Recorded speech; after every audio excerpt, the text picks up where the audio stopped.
soit transition énergétique ou transition numérique. Et veut pas, le numérique est quand même un levier puissant pour permettre justement le virage du développement durable. Maintenant, les objectifs des Nations Unies s'orientent autour de 17 objectifs, sur lesquels 11 des 17, le numérique peut jouer un rôle quand même structurant. Puis on ne se le cachera pas, avec les bonnes stratégies, certains experts prédisent qu'on pourrait réduire de 20% l'émission justement des gaz à effet de serre via le numérique. Donc, ça devenait un incontournable que le CEFRIO s'intéresse à la question.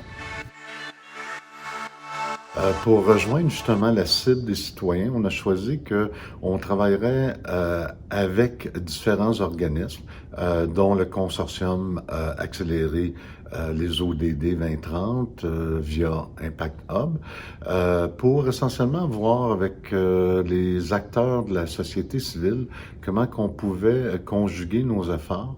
Et nous, on s'est intéressé à développer une stratégie de communication qui va passer par les têtes de réseau pour qu'on soit capable de développer des outils, des façons de faire pour pouvoir les communiquer par après aux citoyens. Au lieu d'essayer d'avoir un message une fois aux citoyens, on s'est dit que si on développait des trousses, des outils de communication, ça perdurerait dans le temps et probablement ça deviendrait plus viral. Le numérique peut être un véhicule pour pouvoir réduire notre propre empreinte de carbone, et un peu comme le recyclage, il y a 25 ans, on est capable justement, via le numérique, de faire des bons choix. Et c'est des petits gestes qui comptent pour la planète, que ce soit de mettre son ordinateur en mode veille lorsqu'on ne l'utilise pas. Déjà, c'est une consommation d'énergie. Le genre de geste que on doit conscientiser les citoyens et toutes les organisations avec qui qu'on va collaborer, à peu près une 160aine, on sait que ces organisations-là ont toutes des contributions à faire. Donc, c'est des choix que chaque citoyen, on peut prendre de manière très consciente, qui va poser un geste pour la planète.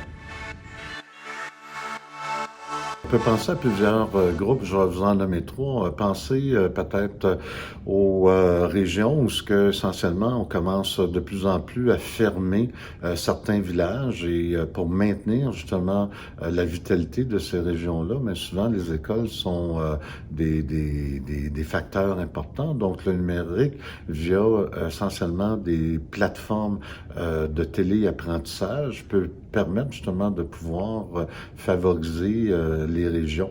Un autre groupe, je pense notamment aux aînés qui sont des fois un peu exclus, de pouvoir essentiellement avoir accès à des cours en ligne.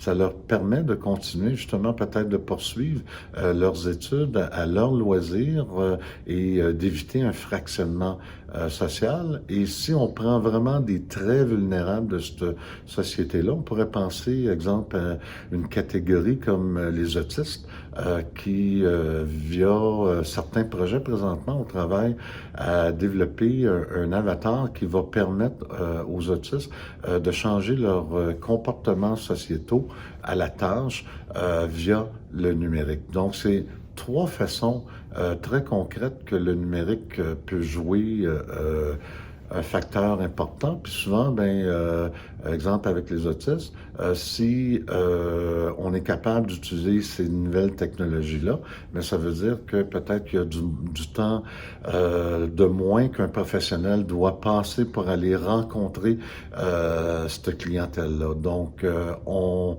ne soupçonne pas les bienfaits du numérique. Par contre, il faut être très vigilant, parce que aussi l'utilisation du numérique demande, et de plus en plus, est énergivore.